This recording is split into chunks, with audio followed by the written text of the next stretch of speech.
பூக்குண்டம் நிகழ்ச்சி திருவிழா வெகு விமர்சையாக நடைபெற்றது. கோவை கணபதி பகுதியில் உள்ள ஆர். கே. நகர் ராஜீவ்காந்தி சாலையில் உள்ள அருள்மிகு ஸ்ரீ சர்வ சக்தி மாரியம்மன் திருக்கோவிலின் 37ஆம் ஆண்டு திருக்கல்யாண உற்சவ திருவிழா மற்றும் 21ஆம் ஆண்டு பூகுண்டம் திருவிழா சிறப்பாக நடைபெற்றது. இத்திருவிழாவானது கடந்த மாதம் 20ஆம் தேதி கணபதி ஹோமம், முகூர்த்தக்கால் நடுதல் போன்ற நிகழ்ச்சியுடன் தொடங்கி இந்த மாதம் 8ஆம் தேதி மறுபூஜை மற்றும் மகா அன்னதானத்துடன் நிகழ்ச்சி நிறைவு பெற உள்ளது. மேலும் புதன்கிழமை அன்று அம்மன் திருவீதி உலா, பூக்கொண்டம் திருவிழா மற்றும் மாவிளக்கு பூஜை நிகழ்ச்சி வெகு விமர்சையாக நடைபெற்றது.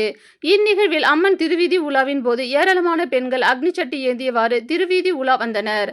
அதேபோல் ஆண் பக்தர்கள் கரகம் சுமந்தபடி திருவீதி உலா வந்து இறுதியாக கோவிலை வந்தடைந்தனர். அதேபோல் சாட்டை அடித்து அம்மனுக்கு நேர்த்திக்கடன் செய்தனர். மேலும் ஆண், பெண், குழந்தை பக்தர்கள் என ஏராளமானோர் பூக்குண்டம் இறங்கி அவர்களது பிரார்த்தனையை நிறைவேற்றினார்கள். மாலை வேளையில் ஏராளமான பெண் பக்தர்கள் மாவிளக்கு எடுத்து வந்து அம்மனிடம் பிரார்த்தனை செய்தனர். இதில் திருக்கோவில் கமிட்டியினர் மற்றும் நிர்வாகிகள், பக்தர்கள் என ஏராளமானோர் கலந்து கொண்டனர். கணபதி நல்லமலையோட ஆர். கே. நகர்ல இருந்து பேசுறேங்க. எங்க கோயில் வந்து ஸ்ரீ அருள்மிகு ஸ்ரீ சர்வசக்தி மாரியம்மன் திருக்கோயில். இப்ப சித்திரை திருவிழா 10 நாளா நடக்குது. 20ஆம் தேதி கொடியேற்றத்தோட ஆரம்பிச்சது. இன்னைக்கு கூட்ட திருவிழா நடந்துட்டு இருக்கு. பல ஆயிரம் பக்தர்கள் இங்க கூடி இருக்காங்க.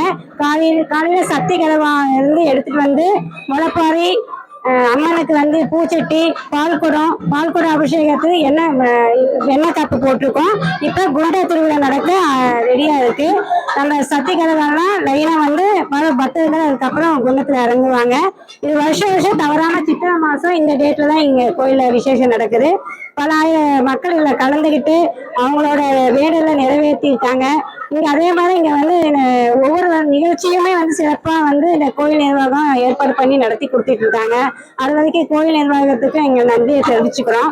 பெண்மணிகள் பொறுத்த வரைக்கும் விளக்கு பூஜை, மலப்பாரி ஊர்வலம் எல்லாம் அதுல கலந்துட்டு அவங்க பிரார்த்தனை நிறைவேற்றுறாங்க. இந்த கோயில் பெருமையை இங்க வந்து ஒரு பக்தர்கிட்ட நம்ம கேட்போம். பேர்ல மட்டும் சர்வசக்தி மாரியம்மன் கோவில் இல்லைங்க, உண்மையாவே சர்வசக்தி மாரியம்மன் கோவில்.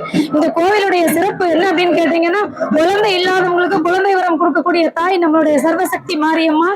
கல்யாணம், திருமணம் தடைகள் நீங்க இருக்குன்னா இந்த சர்வசக்தி மாரியம்மனை கண்டிப்பா நீங்க வந்து ஒரு தடவை தரிசனம் பண்ணி பாருங்க.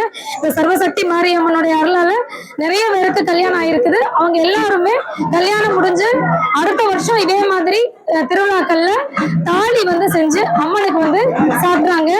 அது மட்டும் இல்லைங்க, என்னுடைய வாழ்க்கையிலேயே என்னுடைய மருமகளுக்கு ரொம்ப கிரிட்டிக்கலான பொசிஷன்ல தாயா பிள்ளையா அப்படின்ற சூழ்நிலை இருந்தப்போ இந்த சர்வசக்தி மாரியம்மனுடைய அருளால தாயும் பிள்ளையும் 2 பேருமே இன்னைக்கு ரொம்ப சுகமா நல்லா இருக்காங்க.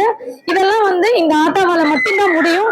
அது மட்டும் இல்லைங்க, இங்க தீ மிதிக்கிறோம்னு வேண்டிக்கிட்டவங்க எத்தனையோ பேருக்கு நிறைய தொழில் நல்லபடியா நடந்துட்டு இருக்குது. நிறைய பேர் தொழில் அடி வாங்கி நிறைய பிரச்சனைகளை சந்திச்சுட்டு இருக்கிறவங்க அத்தனை பேருமே இந்த சர்வசக்தி மாரியம்மன் கோயில்ல ஒரு தடவை வந்து சாமி கும்பிட்டு பாருங்க. அதுக்கப்புறம் நான் சொல்ல வேண்டாம், நீங்க சொல்லுவீங்க இந்த ஆத்தலுடைய பெருமையை. அவ்வளவு சக்தி வாய்ந்த அம்மனுங்க. பேர்ல மட்டும் சர்வசக்தி மாரியம்மன் அல்ல, உண்மையாவே சக்தி வாய்ந்த தெய்வம். இதை சாட்சியா சொல்லணும்னா இங்க இருக்கிற பல்லாயிரக்கணக்கான மக்கள் தான் சாட்சிங்க. இந்த கோவில் ஒரு காலத்துல சின்னதா ஒரு அம்மாவால இது தொடங்கப்பட்ட கோவில். அப்போ வந்து இந்த ஆத்தாவுடைய அருளை எங்களுக்கு வந்து மெல்ல புரிய ஆரம்பிச்சது. ஒவ்வொருத்தரும் அந்த கோவில்ல வந்து சாமி கும்பிட்டுட்டு அங்க போகும்போது ஒவ்வொரு நாளும் ஒவ்வொருத்தருக்கும் நல்லது நடக்க ஆரம்பிச்சது. இன்னைக்கு இத்தனை பேரும் இந்த ஆத்தாவால பயனடைஞ்சவங்க. இது வந்து மறக்க முடியாது. இந்த ஆத்தாவுடைய சக்தியை நீங்களும் அடுத்த தடவை சர்வசக்தி மாரியம்மன் கோவிலுடைய இந்த நிகழ்வுல கலந்துகிட்டு நீங்களும் இந்த ஆத்தாவுடைய அருள் பெற வேண்டுகிறேன். நன்றி, வணக்கம்.